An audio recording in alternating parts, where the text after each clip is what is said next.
We are again focusing on the next question on titration, and we were doing the titration ammonium iron 2 sulfate. Names will be different for it. It can be hydrated ammonium iron 2 sulfate crystals, and I have given a labeling C11 against potassium magnate 7 C10 या potassium पर magnet. ठीक है, तो कुछ भी दे सकते हैं ये लोग.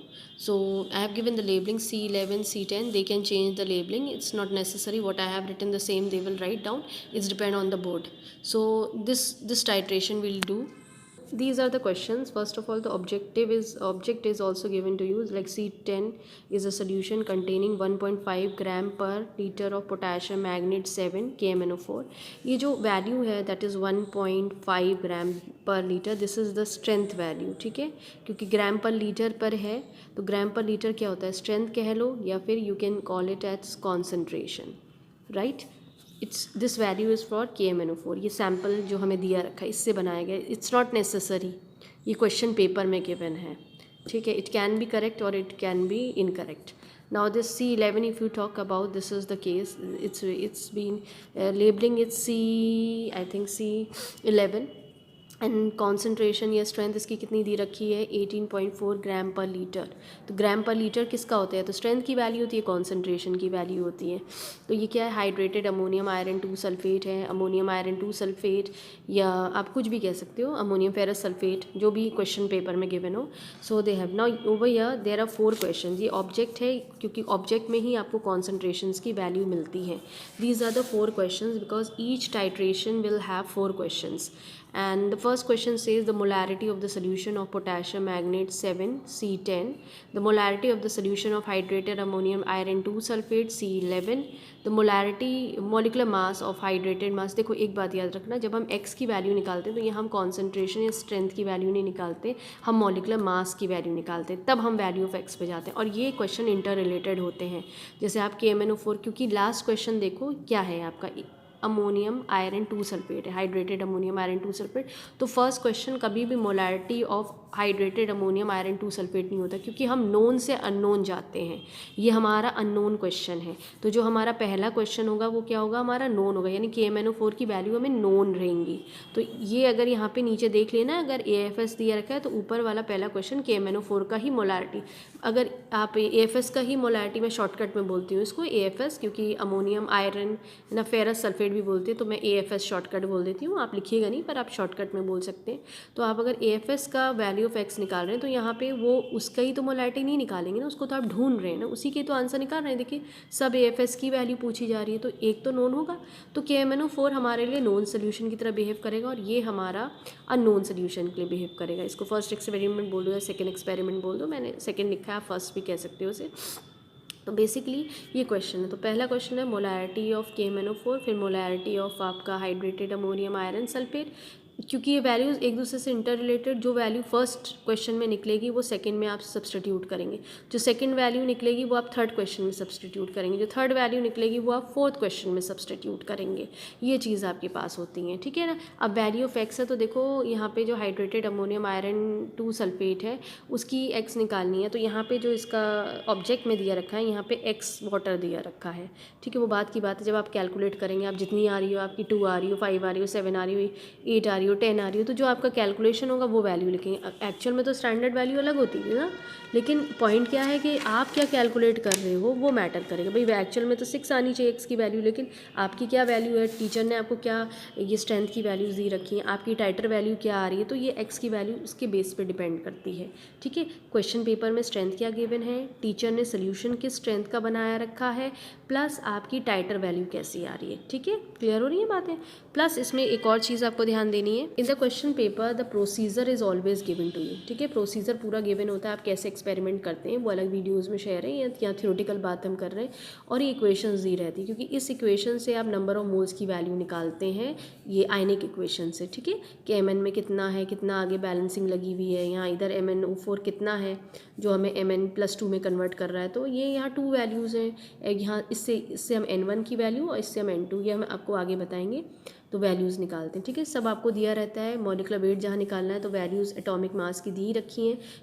You know how to calculate, you can put and you can easily calculate your answer.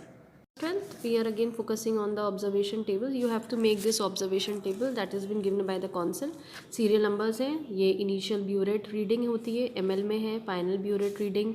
Difference between B and A ml है, ये बेसिकली वॉल्यूम ऑफ KMnO4 होती है, और ये टाइटर वैल्यू है जो ml में है. बेसिकली जो इनिशियल रीडिंग्स होती है, हमें 3 रीडिंग्स हम लोग को लेनी है, इनिशियल और फाइनल रीडिंग. और इनिशियल रीडिंग हर बार 0.0 ml होता है. हम हर बार 0 को मतलब Bureau rate को 0 ऊपर तक भरते हैं, ठीक है.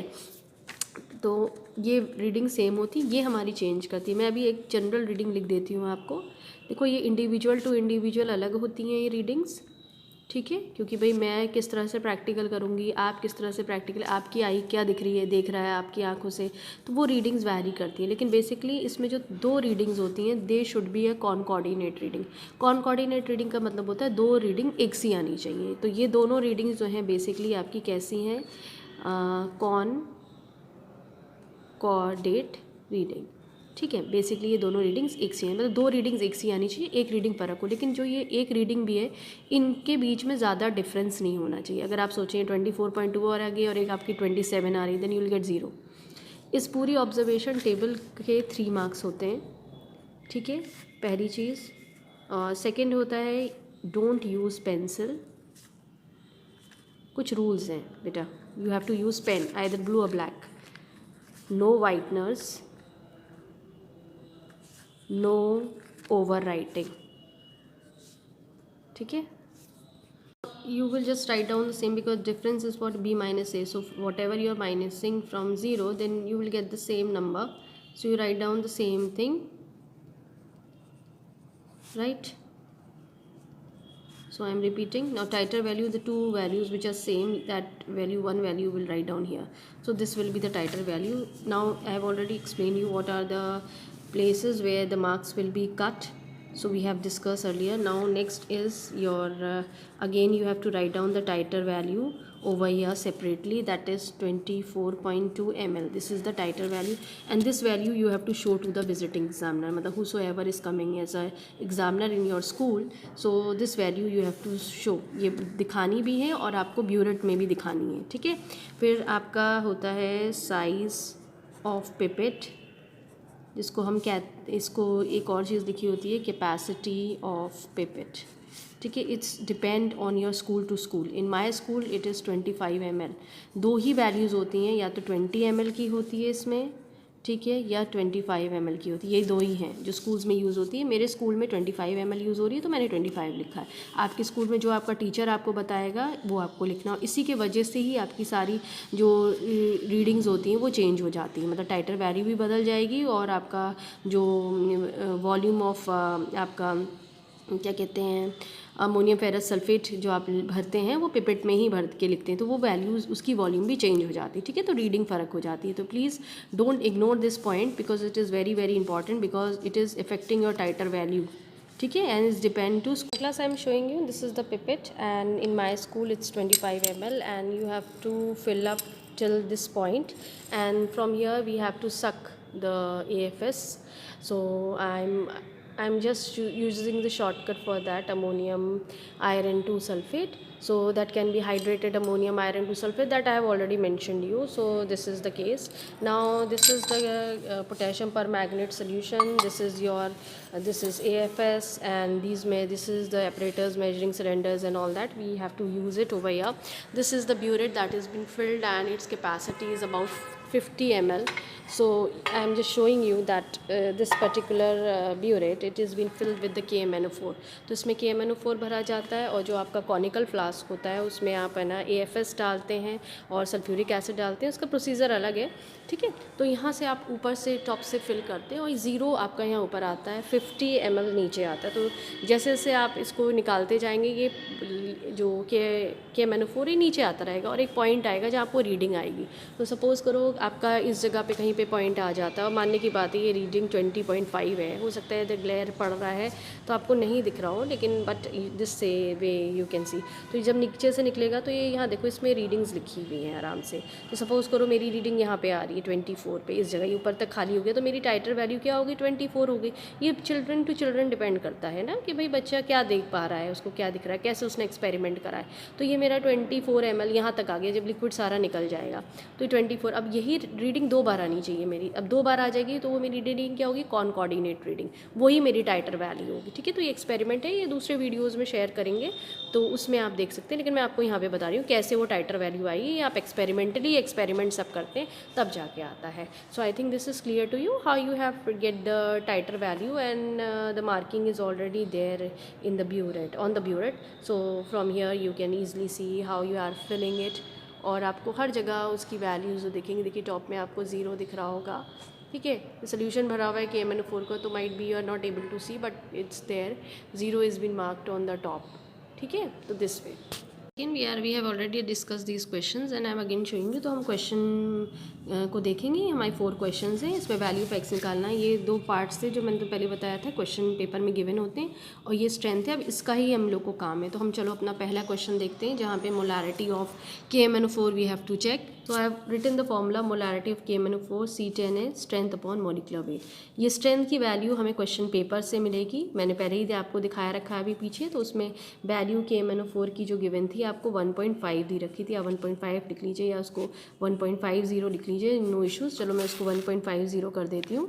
तो आपने ये लिखा, और मॉलिक्यूलर वेट आप KMNO4 का, आपको KMNO4 की कैलकुलेशन आती है, सारी वैल्यूज़ दी रखी है, इसका आप मॉलिक्यूलर वेट अपना निकाल लेंगे। तो आपको मालूम है इसकी वैल्यू 39 है, MN क्वेश्चन पेपर में गिवन है, MN की वैल्यू 55 है, ऑक्सीजन इज़ वॉट 4 हैं और 16 इसका होता है। तो जब आप इसको कैलकुलेट करोगे तो 158 आएगा।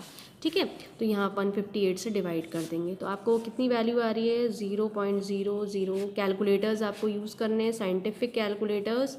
ठीक है, तो बेसिकली कौंसिल कहता है कि you have to use up to 4th place of decimal, मतलब इस वैल्यू को बच्चा पूरा भी लिख सकता है, कम मत लिखिएगा। मतलब अगर 0 पॉइंट आपको राउंड ऑफ करके इसको आप 0.01 लिखेंगे तो आपको 0 देगा कौंसिल, क्योंकि 4th प्लेस तक कह रहा है। मतलब बेसिकली बच्चा यहाँ हो गया ना 1 डेसिमल के बाद 1 2 3 4, इसको भी राउंड ऑफ करके या तो बच्चा पूरी वैल्यू लिख दे, या फिर बच्चा इसको कैसे भी लिख सकता है 0.09, ये सिग्निफिकेंट नंबर है, 9 इधर यहाँ कर देगा तो ये 5 हो जाएगा। ठीक है, तो ये भी, और यूनिट इसकी ये है।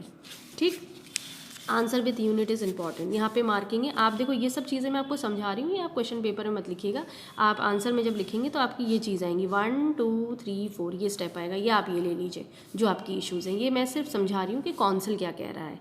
ठीक है, एंड मार्किंग जो इसमें दी जाती है वो आपको फॉर्मूले की दी जाती है, आंसर विथ यूनिट की दी जाती है, सब्स्टिट्यूशन की दी जाती है। ठीक है, कुछ भी मिसिंग होता है तो हाफ नंबर्स ये डिडक्ट कर देते हैं, और ये इंटर रिलेटेड है।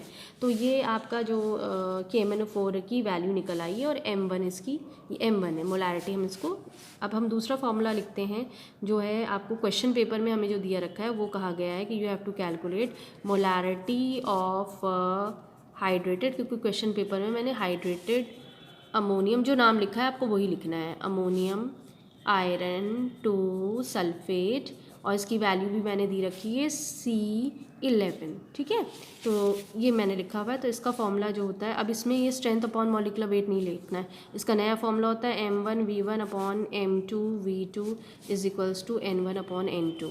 ठीक है, तो इसको आप ऐसे ही लिख के नहीं छोड़ेंगे, इन सब की मतलब आप बताएंगे कि ये क्या कह रहा है। ठीक है, तो that is very important. Now you can see what is there, या M1V1 ये हमने फॉर्मूला लिखा है, ये KMNO4 की वैल्यूज़ होती हैं, या मैंने शॉर्टकट लिखा है AFS, आप अपनी याद के लिए रखिए, पूरा आपको लिखना होता है।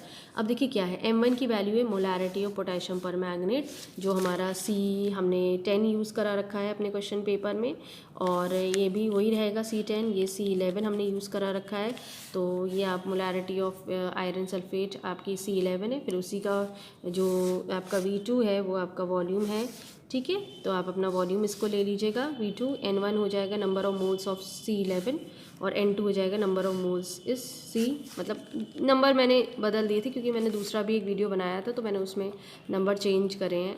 तो मैंने उसी का ही फॉर्मूला यूज़ करा रखा है, तो आप इसको चेंज कर दीजिए C10 C11 C10 C11।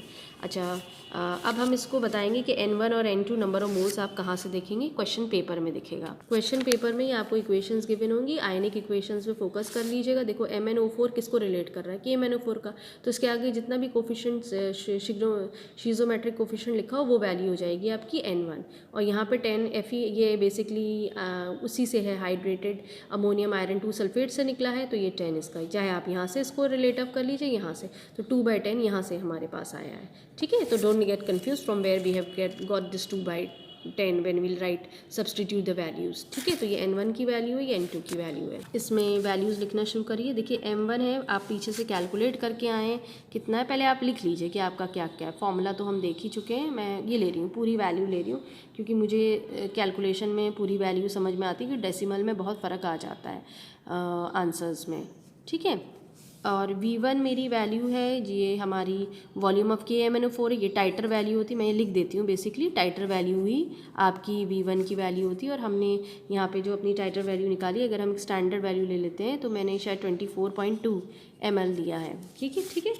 अब यहाँ से मैं M2 की वैल्यू मुझे कैलकुलेट करनी है FS की, और V2 मेरा क्या है, जो हमारे स्कूल में पिपेट का साइज़ होता है, पिपेट का वैल्यू, पिपेट की वैल्यू होती है, या आप इसको ऐसे भी कह सकते हैं, मैं बच्चों को समझाने के लिए कर देती हूँ। यहाँ बेसिकली होता है volume of this thing, hydrated ammonium iron 2 sulphate होता है। ठीक है, तो जैसा है, तो मैंने बताया ना स्कूल टू स्कूल डिपेंड करिए। टाइटर वैल्यू कैसे निकली, बेसिकली क्या है आपका वॉल्यूम ऑफ KMnO4। ठीक है, जो आपने टाइटर वैल्यू, इसीलिए मैं सब लिख दिया है, आपको समझ में आए तो आप कंफ्यूज मत होइए। टाइटर वैल्यू को ही V1 में लिखना है, V2 में आपको पिपेट वाली वैल्यू लिखनी है, तो वो सेम रहेगी हर बच्चे की, ये कॉमन है, ये फ़र्क हो जाएगी बच्चे की। ठीक है, अब आप इसको वैल्यू को डिप्यूट करिए। और N1 तो हम निकाल के ही आ रहे हैं, N1 अभी हम देख के आ रहे हैं 2 था, N2 की वैल्यू हमारी 10 है। ठीक है, तो आप यहाँ पे लिख लीजिए, इसमें आपका जो वैल्यू आप डिप्यूट करेंगे M1 V1 upon M2 V2 equals to N1 upon N2, बस ये 2/10 था। ये M1 की वैल्यू आपने पीछे से कैलकुलेट कर ही रखी है। ठीक है, कभी कभी एक्चुअली थोड़ा सा हो जाता है ना कि जल्दी जल्दी लिखने के चक्कर में थोड़ी मिस्टेक्स हो जाती हैं। अब वॉल्यूम में टाइटर वैल्यू ये आपकी 24.2 हो जाएगा।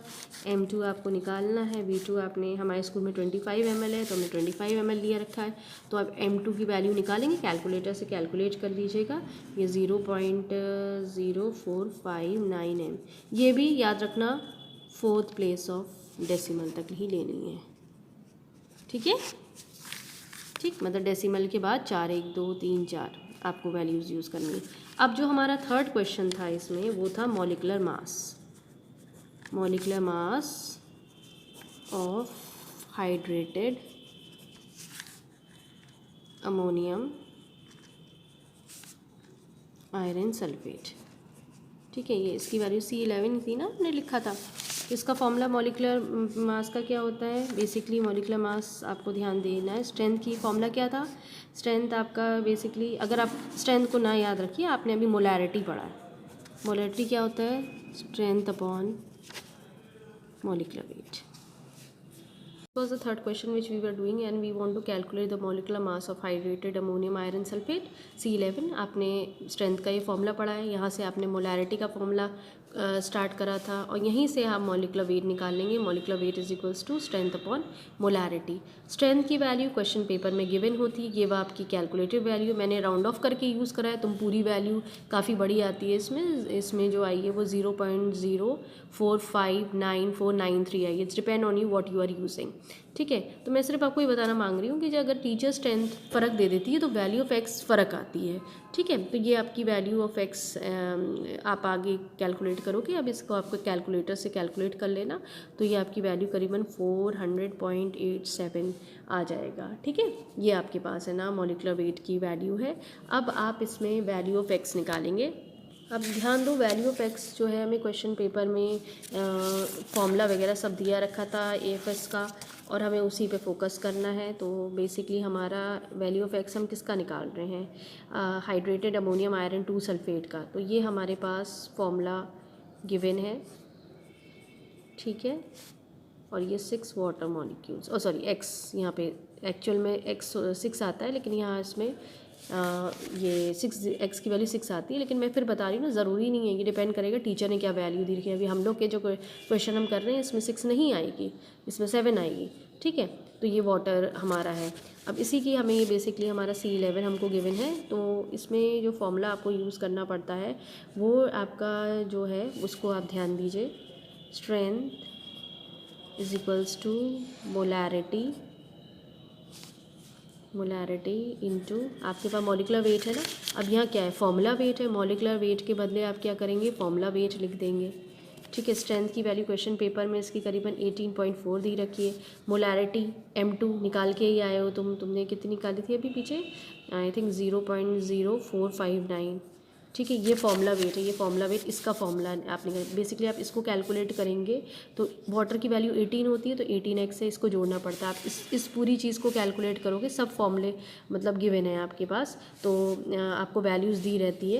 तो चलो इसको भी एक बार देख लेते हैं हम लोग कि क्या क्या हमें गिवन है, ठीक है।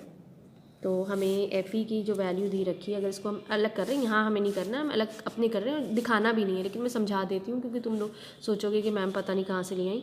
तो Fe जो है वो 56 है, सल्फ़र की वैल्यू 32 है, प्लस करिए 4 × 16 है, ठीक है, प्लस अब यहाँ पे कितना 2 टाइम्स है ये n, और प्लस 8 टाइम्स होगी ना, 4 2 8 × 1, ठीक है, प्लस क्योंकि ऑलरेडी हम लोग कर चुके हैं 4 2 8, इसीलिए 8 ले लिया, 1 प्लस 32 प्लस 16 इंटू आपका सल्फ़र का कितना है आपका 4 इंटू ये सल्फ़र का 32, 16 इंटू 4 टाइम्स।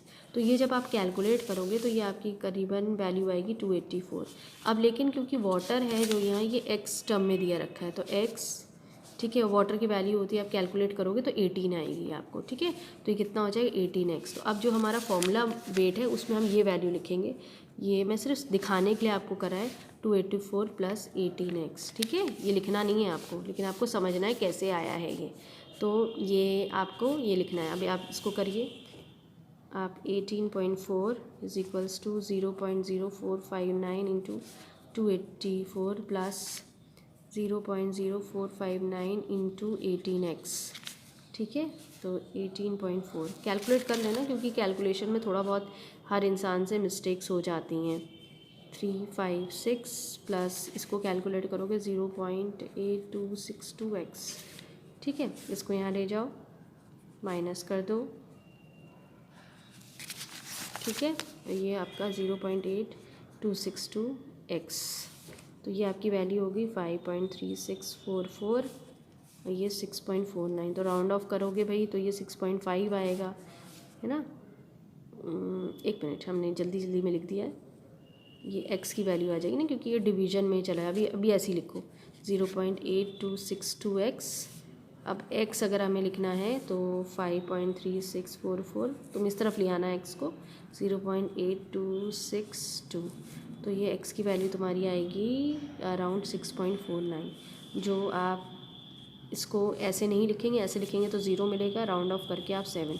तो बेसिकली जो आपका फॉर्मूला है उसको आप चेंज कर सकते हैं, FeSO4 है ना, डॉट आपका अमोनियम सल्फेट, ठीक है, डॉट x की जगह आप 7 लिख देंगे वाटर, जबकि एक्चुअल में कितना 6 है, हमने जो वैल्यूज़ ली हैं उस हिसाब से हमारा 7 आ रहा है। तो इससे घबराना नहीं कि मेरा यहाँ 7 आ रहा है, 6 क्यों नहीं आया, क्योंकि ओरिजिनल वैल्यू तो 6, भाई हमने जो रीडिंग ली है, जो वैल्यू स्ट्रेंथ की ली है, उसी हिसाब से तो ये 7 की वैल्यू आ रही है, ठीक है। इसीलिए मैंने ये थोड़ा फ़र्क आप लोग को बताया। क्लियर हुई ये बात। तो ये एक्सपेरिमेंट है, इसे कर लीजिएगा, इंपॉर्टेंट क्वेश्चन है, क्योंकि कुछ ही चीज़ें आती हैं। तो I think this is clear to you all.